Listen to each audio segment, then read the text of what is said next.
Howdy, folks. This is just a reminder that if you like this content, you can help me out by liking, commenting, and especially by subscribing. And be sure to hit the bell notification so you always get notified whenever I have a new video. Hope you enjoy this. Oh, that music means it's time for some weird questions with Jimmy Akin. Jimmy Akin, our guest for both hours today. And one of the fun things we get to do with Jimmy from time to time is the Weird Questions segment.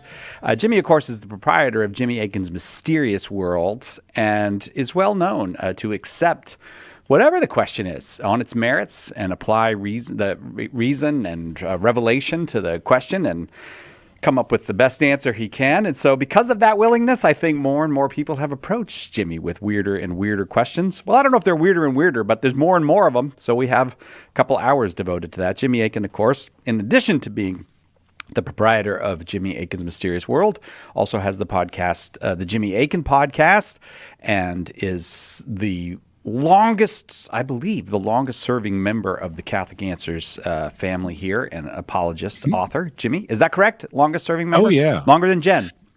Oh, yeah. I'm not only the senior apologist at Catholic Answers, I'm the senior employee. Yeah, right. Which, by the way, that's no mean feat because people stay once they come here to Catholic Answers. So I don't know what that is, but more than 30 years, I think. Oh yeah, more than 31 years at this point. Yeah. All right, we got a bunch of weird questions for you, Jimmy. So no need to call today because all the questions are in. We tend to get, actually, the weird question shows tend to be better when we collect them from the internet because I think sometimes people are not quite sure how weird they can go unless we take the written questions. And the first one comes from a friend of ours here at the show, Patrick Sweeney, been a listener and a supporter for a long time. In addition to whatever else he does, he's a catechist in the state of New York. And Patrick Sweeney asked this: I heard this as an argument against the body and soul being distinct and advocating strict materialism. That is, it's all in the brain. If we consider that memories, emotions, reasoning, consciousness, personality, etc., are distinct from the body in the senses of sight, sound, smell, touch, taste, then what accounts for the changes that occur when drinking alcohol or taking drugs for a temporary effect, or the habitual use of psychedelic drugs, which cause a permanent effect? A spiritual soul should be unaffected by the chemical changes in the brain. But since behavior is changed passively from the ingestion in this and not by an active decision, doesn't that prove materialism and disprove a spiritual soul?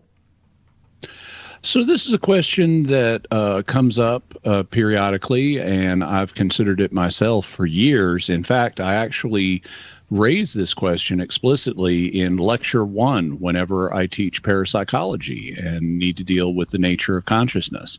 And I point out that, people have been taking alcohol and drugs for a long time. I mean, all the way back through human history. In fact, into prehistory. Before the invention of write-in, people knew about the effects of various substances like this. What the substance is will change depending on where in the world you are. In some places it's alcohol, in other places it's magic mushrooms, in a lot of places in the Middle East it's khat, which is a plant that we don't have here in North America. But it's been known all the way throughout human history. In fact, the Egyptians had a 10-day work week, and they'd give one guy, they had every 10th day off, and they'd give one guy the day off on the 9th day so he could go brew beer so that they could have alcohol on the 10th day. I assume there was a lag time because if you have 1 day brewed beer, it's not going to be very good. So I assume he would prepare beer for a month or something in the future. Oh yeah. But they've been doing it, as have people all over the world for forever. And so I point out in Lecture 1, whenever I teach Introduction to Parapsychology, that if you took this question to St. Thomas Aquinas and said, how do you, guess what? People's consciousness gets affected when they drink and take drugs. Aquinas would have said, yeah, no, duh. This is not news. This is something that dualists, or people who believe that consciousness is not simply produced by the brain, this is something dualists have been aware of all the way down through history. It's not like they haven't thought about it. It's not like they don't have answers to it. And so what's Aquinas' answer? Well, he, like many others, proposed that that human consciousness, or the mind, is tightly integrated with the body. And so if you introduce changes in the body, then that's going to introduce changes in the mind. So it's not that the two substances have nothing to do with each other.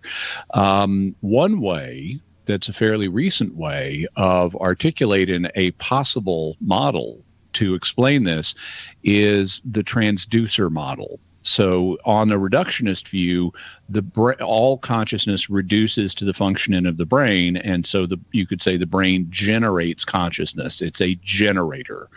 But maybe it's not a generator. Maybe it's a transducer. So what's a transducer? Well, a transducer is something that converts one thing into another. That's what the transduction is. It's the conversion of one thing into another.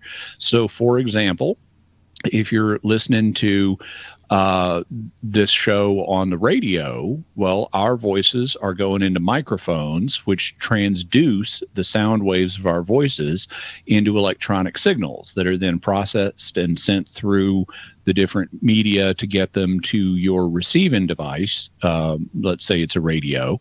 And then your radio transduces those electrical signals back into sound waves so you can hear our voices.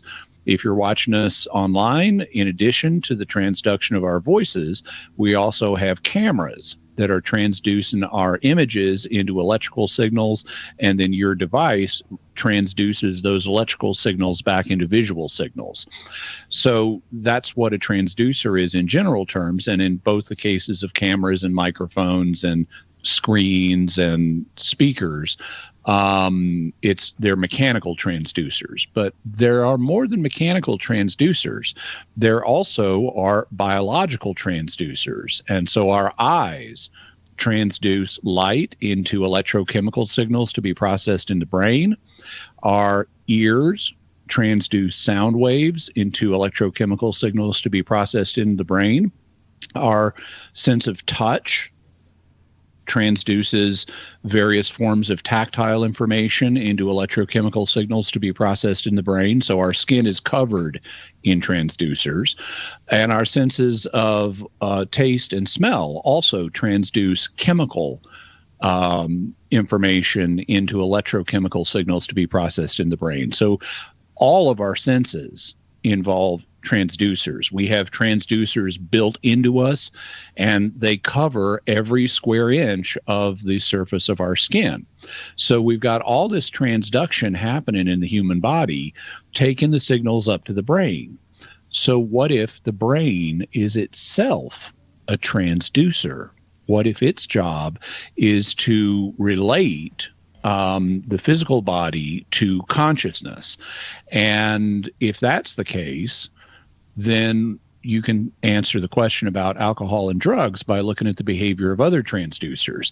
If you take a radio or a television and you start messing with it, changing the settings all around and maybe taking it partially apart and stuff like that, or jamming extra bits into it, it's going to affect its ability to do its job as a transducer. The sound may become really muddy, or the picture may become unclear or colorless and start rolling and things like that if it's an old style TV. So you can mess up the function of a transducer by messing with the transducer. And so if our brain is a transducer and you start messing with its function by introducing alcohol or drugs, then you're going to mess up how consciousness works. And so, it's not going to be a crystal clear perception or reception of consciousness in the brain because of how you've messed up the brain. So this is one way of articulating the issue. And so it's a possible model. You then need to say, okay, do we have any evidence for this model compared to reductionism? which would say it's all based in the brain. And well, yeah, we do have multiple lines of evidence pointing to consciousness being independent of the brain. To cite an easy, obvious example, people have near-death experiences where their brain shuts down within seconds of cardiac arrest, and yet they continue to have conscious experiences so they can report on them when their hearts are restarted. And as testimony to the reality of those experiences, they frequently come back with what's known as veridical information. That is information, let's say, about their environment that they had no knowledge of before their death, and yet they come back with this extra accurate information that goes beyond random chance. And that's only one line of evidence. There are multiple others, but I've been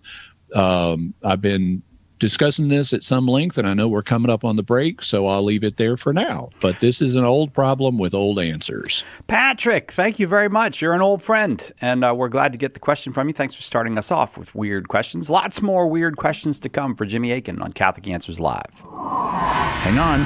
Catholic Answers Live will return in a moment.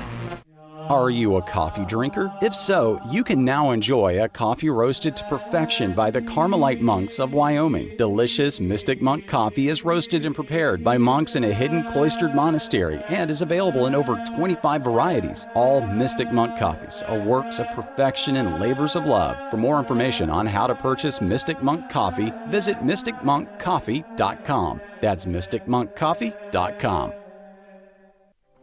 Underwriting for Catholic Answers Live is provided by Real Estate for Life. Real Estate for Life connects home buyers and sellers to real estate agents while supporting pro-life organizations. On the web at realestateforlife.org.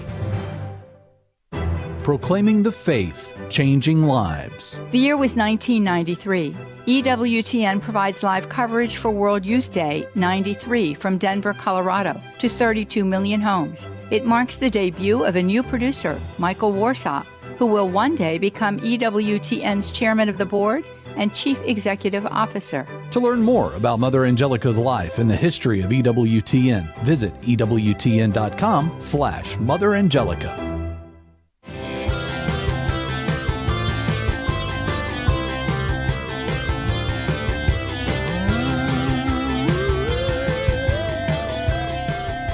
I love that music. Because I like that music, but also because we get to do weird questions with Jimmy Akin when we hear that music, and we've got 2 hours of we probably could do 5 hours of weird questions with all the questions we've got, but we'll go through 2 hours of weird questions with Jimmy. And this one comes from Cindy M92. I have asked multiple priests and exorcists about, quote, perfect possession, and have yet to have anyone give me an answer. I have read about this characterization of complete possession of a person by Father Malachi Martin, as well as a few other exorcists, but no thorough definition or any current, thorough definition from any current exorcist or priest confirm that perfect possession is true and possible. Could you please expand on this? It seems in these crazy times, perfect possession would explain a lot of what we see in the church at large and in the world. For example, people openly and flagrantly in a state of mortal sin, able to go to Mass, receive the sacraments, come into contact with holy objects, receive communion, etc., without any adverse reaction or manifestations towards these holy things. I am hopeful and humbly asking that you will answer with clarity about perfect possession. Okay, so happy to do that. The term perfect possession is used in the exorcistic community. It's also sometimes referred to as subjugation, as distinct from possession. And the differential element in perfect possession that distinguishes it from regular possession is the willingness of the subject. So if a person is willingly possessed, then the demon is able to achieve a greater degree of control than in an ordinary possession. And so it's referred to as perfect possession or subjugation. And So that's basically what perfect possession is. It is something that's reported. I don't think it explains a lot of what's going on in the world today, because possession itself is very rare, and perfect possession is even rarer because most people don't willingly get possessed. So they don't freely surrender their will to that of a demon, and so it's very, very rare that you encounter this. So I don't think it explains a lot of what's going on in the world. And I particularly don't think it explains people who are in mortal sin going to mass or receiving the sacraments or having contact with holy objects, and not having any reaction. The reason for that is that demons are notoriously averse to the holy. In fact, that's listed in the rite of exorcism as one of the diagnostic criteria. If the individual that's displaying an alternate personality is not able to say the name Jesus or look at a statue with the Virgin Mary or things like that, then it's displaying aversion to holiness. And that's one of the signs that can contribute, among other signs, to the existence of possession. And so demons do not like their host receiving communion or going to confession. They may allow it in some situations. They may not be able to stop it in other situations. But in general, they don't like holy objects. They don't like holy things. They don't like the sacraments, and they especially do not like the Holy Eucharist. And so if I see someone who I have reason to believe is in a state of sin, just being able to receive communion and not seeming to have any problem with it, I would say, okay, well, they're in a state of sin, and they don't have a sensitivity to the sacredness of what they're doing. Their conscience is dulled, and so that's why they're able to receive it as if it's nothing. But if they had a demon, then ordinarily and especially if they're perfectly possessed, then ordinarily they would be having a reaction to these holy things, and they would not be able to, in ordinary circumstances, be able to receive as if it were no problem. Cindy, I hope that you were very clear. You wanted a clear answer, so I hope that gets at what you wanted. Thank you very much for the question. It's Weird Questions with Jimmy Akin today on Catholic Answers Live. This one comes from Poena. I was asked if Adam is highly respected in our faith. I wasn't sure how to answer. We highly remember him because of the fall and original sin, but I never thought of him as someone highly respected. One person in the conversation who is Latter-day Saints and not Catholic said that's ridiculous. He is the father of all man and of course would be highly respected. I said he was in the lineage of Christ, and the LDS person again looked at me like I was nuts. How would you answer that question? Thanks, Jimmy. Well, you're certainly right. He's in the lineage of Christ, as is every other human being in the, biblical presentation of matters. And specifically, Adam's listed in the lineage of Christ in Luke chapter 3. So I'm not sure why a Mormon would look at you like you were crazy for saying that, because, they've got the same passages in their Bibles too.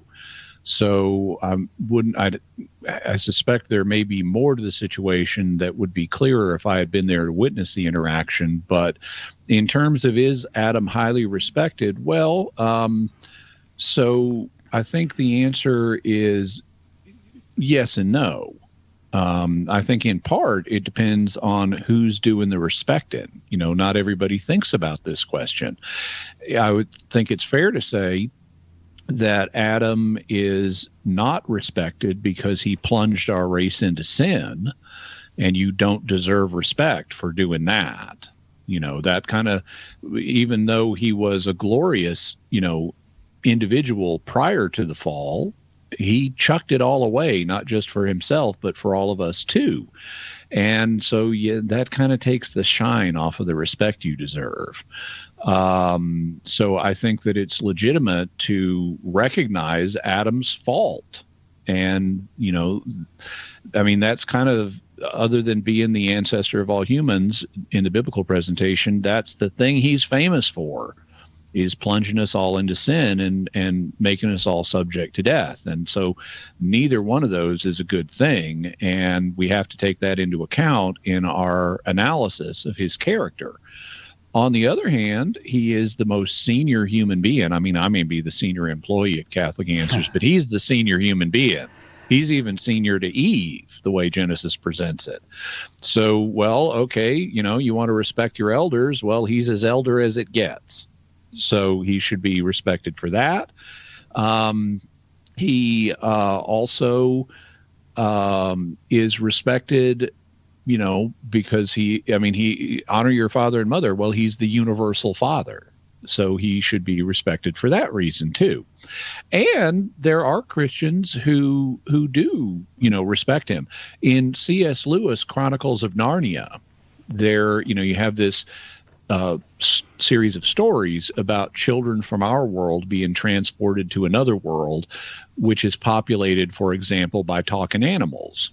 And and actually this subject comes up, and one of the creatures from Narnia is talking to a human child and says, you're a descendant of the Lord Adam and the Lady Eve.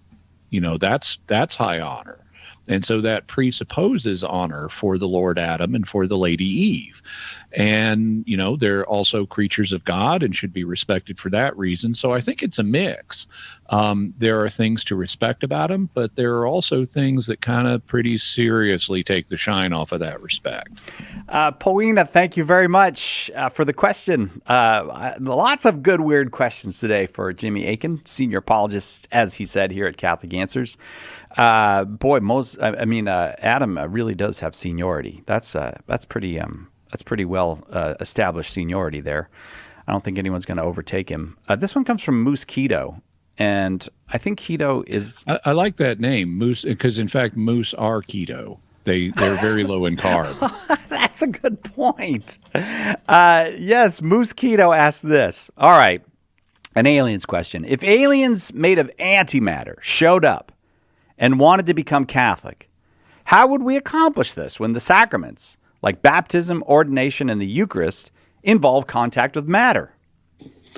Okay, so if aliens made of antimatter show up, I hope they got a really good magnetic bottle, because otherwise this is not going to end well.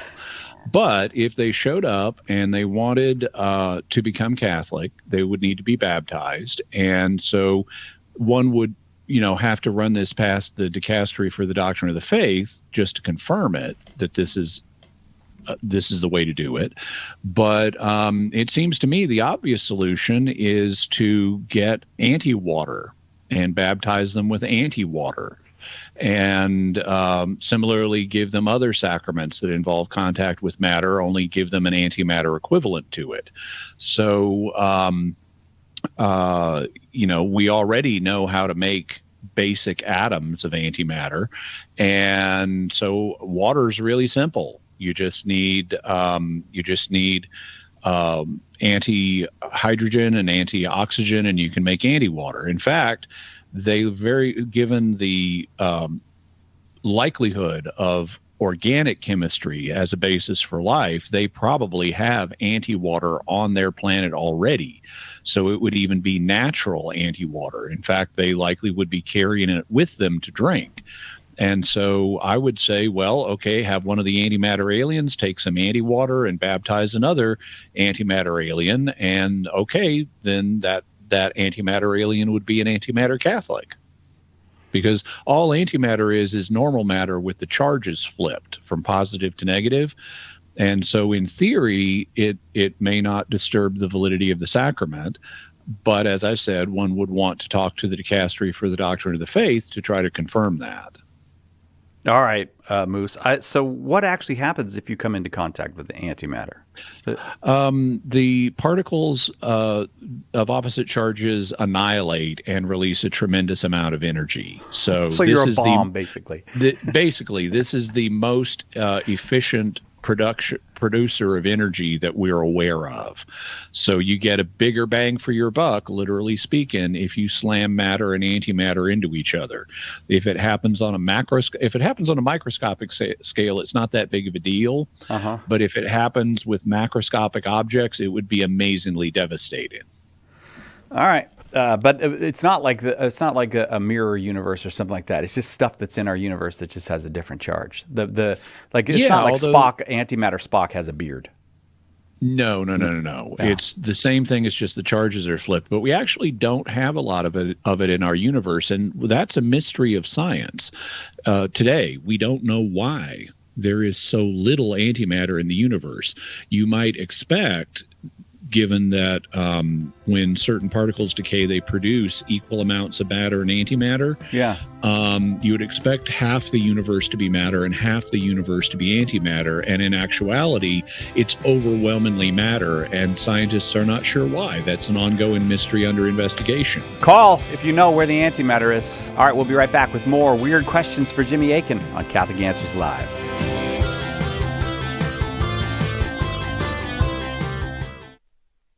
We hope that one of the things that we communicate here at Catholic Answers Live is that our Catholic faith allows us to be fully serious about all the problems we encounter in the church and in the world, but it also lets us have light hearts and maybe even mix in a bit of fun, and that is exactly what our good friend Joe Heschmeyer does in his popular podcast, Shameless Popery. You should check it out at shamelessjoe.com. Joe's got a deep grasp of the faith, morals, the teachings of the church, all that, but he's also got a witty conversational style. He entertains and he informs, but you will leave equipped to better answer the most common challenges, misconceptions, and questions about the Catholic faith. He's got insightful guests, he does on-air debates, and he takes a close look into all the things that you want to know about as a Catholic living today. You'll walk away knowledgeable and filled with joy. Look for Joe on his YouTube channel. Check him out at shamelessjoe.com or wherever you get your podcasts. And if you like what you hear, become a patron. Our Lord needs articulate defenders of the truth to spread the joy of the Catholic faith.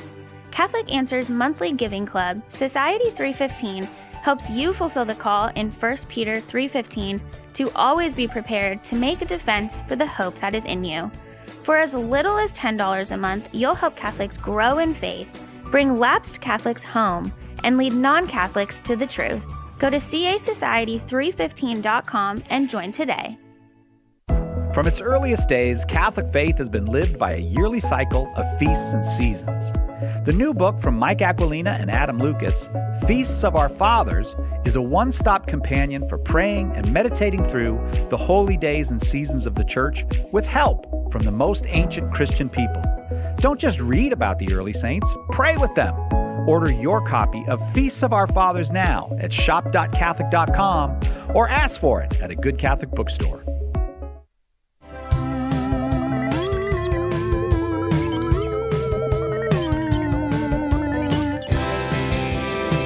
Welcome back to Catholic Answers Live. Starting out December with a little bit of fun. Jimmy Akin, weird questions for Jimmy Akin. Jimmy Akin, of course, the proprietor of Jimmy Akin's Mysterious World and a well-known, willing taker of weird questions. So it's Friday. What dropped today on Jimmy Akin's Mysterious World? Well, today it was episode 341, which is a Patrons Questions episode. So every quarter we gather up questions that our patrons have asked and we answer them. So it's kind of a potpourri of different questions, many of them weird. Next Friday for episode 342, we have a look at exorcism coming up, and we're going to be going through both the 1614 and the 1998 rites of exorcism. Oh, all right. The exorcism episode. You can find it at mysterious.fm or wherever you get your podcast. You can also find it on YouTube, all of Jimmy's stuff, or a great deal of it available on YouTube, including the Jimmy Akin podcast, the newer little brother to Jimmy Akin's Mysterious World, where you tackle mysteries, but they're mysteries of the faith. Right. So this last Monday, we had episode 12, which notice the difference between 12 and 341.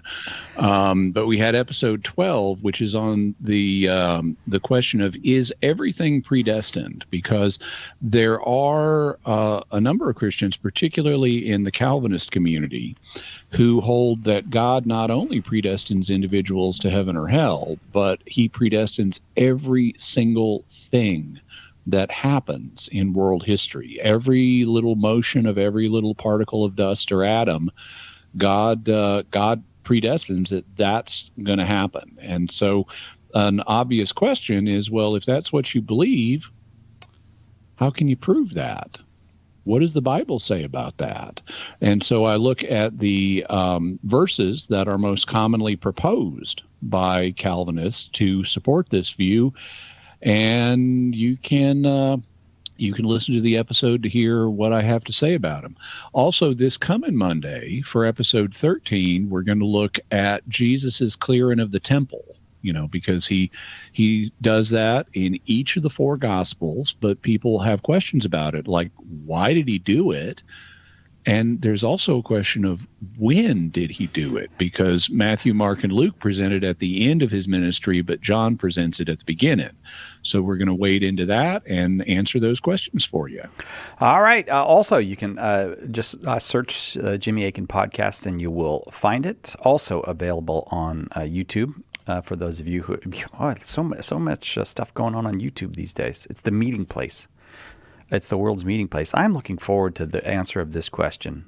I am anxious to know this myself. Logan Elrod 1374 asks this: which, if any, pagan gods are real?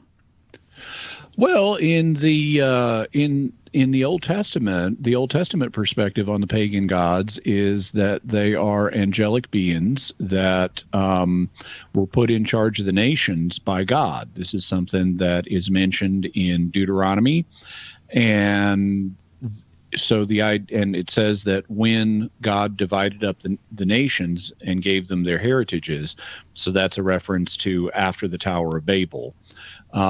He put the so-called sons of God, which are angelic beings, in charge of the different nations. And then some of them went bad and started demanding that the people in their care worship them rather than the true creator. And consequently, the Old Testament refers to them in Hebrew as shadim, or demons. And so the idea in the Old Testament, and this is broadly shared in the New Testament as well, is that the pagan gods are real entities that are former angelic beings, but basically they're fallen angels. And this is something that, for example, St. Paul talks about in 1 Corinthians, where he talks about, if you participate in, talking to the Corinthians, if you participate in the worship of an idol in its temple, you're sacrificing to demons. And so, this seems to be the broadly biblical perspective. It's not that pagan gods don't exist. It's that they are finite entities, which the pagans themselves would agree with. They didn't think their gods were infinite. They're finite entities that are of a fallen nature because they're distracted from the worship of the one true God, the ultimate infinite creator God. So on that view, you could propose, well, they all exist. There is a Zeus, there is a Thor, there is an Apophis, and so forth. But I think there's a little bit of a reason to be cautious in this area. Just because there are demons who are behind the pagan gods in the biblical worldview, that doesn't mean everything that every group of pagans believed about their deities is accurate. So it might not be that there is a specific spirit that is Zeus or a specific spirit that's Thor. It could be something else. So I don't think we want to be overly specific in the way in which pagan claims about their deities correspond to ultimate spiritual realities. I mean, obviously they've got it wrong if they're worshiping them, so that if they can be wrong about that, they could be wrong about other stuff about their deities. Logan, thanks. Great question. Fascinating question. The next one, it's weird questions for Jimmy Akin this hour, and this one comes from Steve0890. Did Neanderthals, I watch PBS. Did Neanderthals have immortal souls? Well, according to Aristotle, who didn't know about them, but according to Aristotle and later Christian thinkers like Aquinas, who also didn't know about them, they would definitely have souls because all living creatures have souls. That's what keeps them alive. The question would be, do they have rational, for someone like Aquinas who held that in order to survive death, you need a rational soul? The question would be, do they have rational souls? And that would get us involved in a discussion of exactly what human rationality is and whether or not Neanderthals had it, because we don't really know a lot about Neanderthal cognition. We can infer some things from the archaeological record. They existed earlier than Homo sapiens, which is our subspecies, and they, had perhaps some characteristics that were less advanced than ours, but that's not really clear because they also did things that provide us evidence that they had, like music and burial of the dead, and even burying the dead perhaps with grave goods like flowers and stuff like that. Also, their brains were actually bigger than ours. So based on their degree of encephalopathy, or that's a pathology, in view of their encephalization quotient, they actually had bigger brains than we do. So they might have been smarter than us. We're not sure. What I would say, though, is I think Aquinas is wrong about you need a soul with human level intellect in order to survive death. I actually did a mysterious world on that, on animal afterlife. I went through Aquinas's arguments for need, and there's no church teaching on this. This is just Aquinas's theological opinion that you need a rational soul to survive death. So I went through his arguments and I conclude they're not persuasive. And on the other hand, we do have evidence for animals surviving death in the forms of veridical near-death experiences. There's a particular type of near-death experience that's what's known as a peak in Darien experience. Darien is a province in Panama, and it's mountainous, so there are mountain peaks in Darien.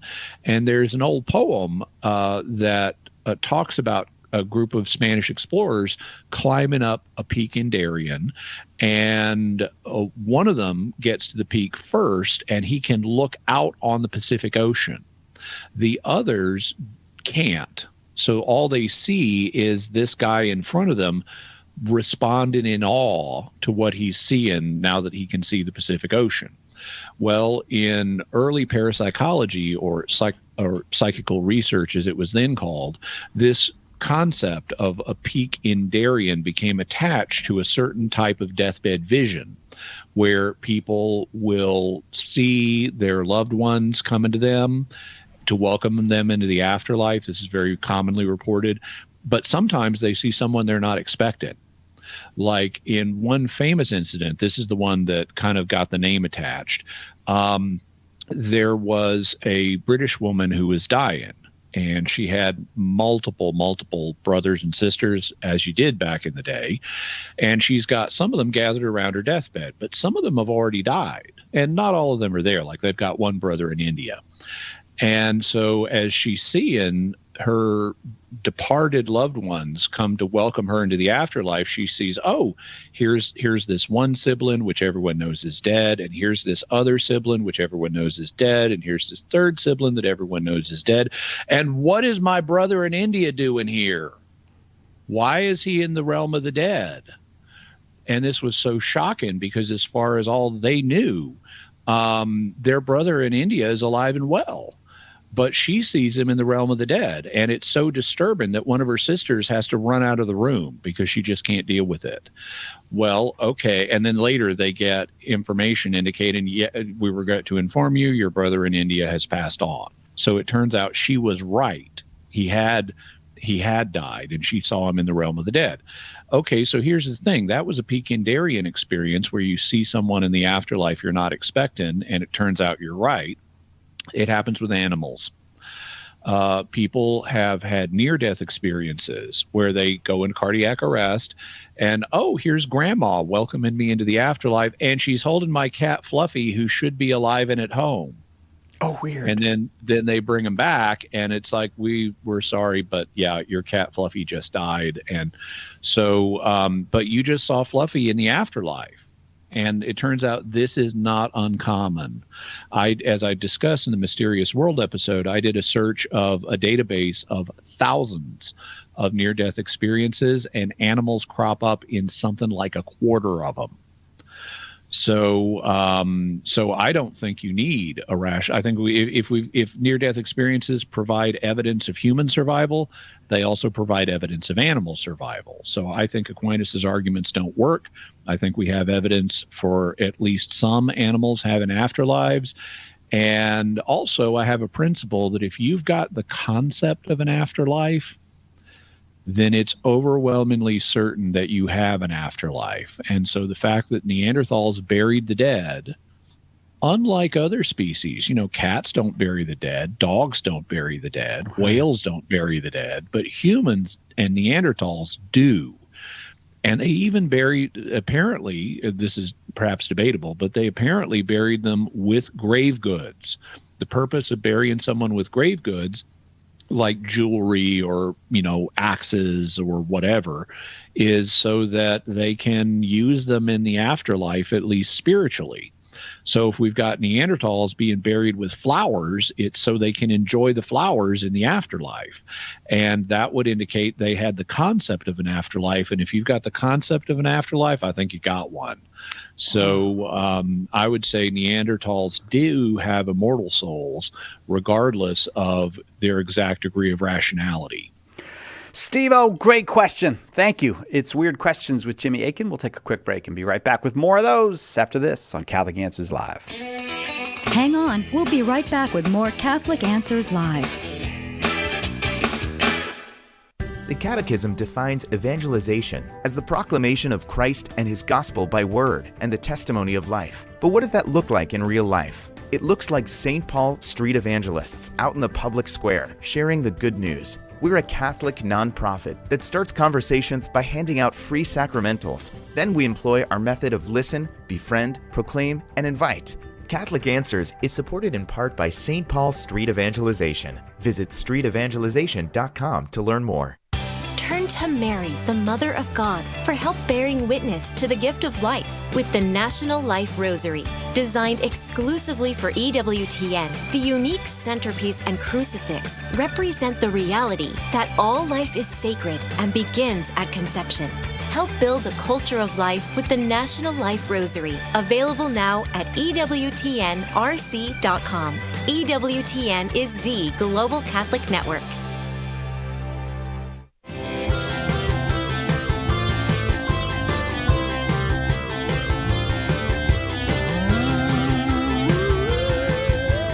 Welcome back to Catholic Answers Live. Jimmy Akin is our guest, and it's an awful good thing because it's Weird Questions with Jimmy Akin today. Both hours, Weird Questions with Jimmy Akin. And we have virtually an endless supply of weird questions because there is virtually an endless supply of people who have weird questions and send them to us. So if you ever want to do that, you can find Jimmy on the internet. He's got lots of ways to get in contact with him, or just send it to us here at radio@catholic.com, and we'll forward it on to Jimmy. This one comes from Rebecca Lynn 2046. Why does time seem to go by faster as we get older? Well, there's been a significant amount of research into this question, and there are a number of factors that contribute. Among those factors are novelty decline, reduced information processing, repetitive routines, and memory quality. So taking those one by one, we have a decline in the amount of novelty. that we encounter. When you're a little kid, everything's new. It's all happening for the first time. And novel experiences, things that have never happened to you before, tend to generate stronger memories.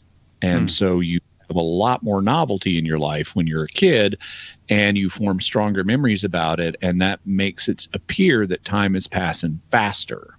Whereas there's nothing new happening here. You don't form strong memories, and you don't have you have a sense of time passing more quickly because there's not a whole bunch of new memories crowding in. So that's one factor. Another is reduced information processing. Our brains do not work as fast when we're old as they do when we're young. And so for that reason also, we're not forming as many new memories. And therefore, it seems like time is passing slower because you look at this, let's say the last week, and you don't have as many memories formed of it as you would if you were a kid. Then there is repetitive routines. Adults have routines that are more repetitive than small children. We've got work, and we've got habits, and we've got all kinds of stuff that we just kind of cycle through. And that means we don't need to focus a lot on what's happening to us. We're in an established pattern, and we can just kind of coast with that pattern. We don't need to form new memories about it because it's just the same old, and so you look back on the same stretch as, let's say, last week, and I did the same stuff this week as I did the week before. So you don't have a need to form a bunch of memories about it, like a bunch of different stuff was happening. If you take a vacation to, let's say Jamaica, and given how unsafe Jamaica is, you almost get killed, you're going to form memories about that. And you're going to remember that week, but you're much less likely to remember the weeks before it and after it because it was the same old. And then finally, there's memory quality. People get more forgetful as they get older. And so even if you formed a memory at the time something happened, it may not persist or be retrievable in the same way as other memories, like when you were younger. And so for that reason also, if you look back over a stretch of time, you won't see as many memories in that stretch of time, and therefore it seems like that time went faster. All very interesting. Rebecca Lynn, thank you very much for the question. Weird questions for Jimmy Akin. Cristobal Gomez Gutierrez, 8546, asked this. How tiny can the Blessed Sacrament be? Many years ago, I once asked a priest to clean the paten better because I noticed some particles of the consecrated bread remained on it. He answered that my problem was that I believe that Jesus is present on each of those tiny crumbs. I was very indignant. I like a verse in a Corpus Christi hymn that mentions that Jesus is really present on each of the small pieces of the consecrated bread broken. Now, recently, I was reflecting on that indignant moment, saying to myself, well, Jesus is present as tiny as a molecule, atoms, fundamental particles, or strings, if they exist, until I said, wait a minute, at some point on those levels, one cannot distinguish bread. There is even a theory that says that all the electrons of the universe are the same thing. So I think the limit is not scientific, but philosophical. Jesus is present up to the point when one can perceive the attributes of the bread. But then, maybe that priest was not that wrong at all. Mr. Akin, is Jesus present in the crumbs? And if so, to which level of smallness? Well, Jesus is present in fragments of the Eucharist down to the point, you're right, down to the point that that bread is recognizable. This has been the standard opinion throughout Catholic history. If you read Aquinas, for example, he explicitly he articulates this, and he says, so what would happen if in his language, the species, meaning the appearances of bread and wine, become corrupt?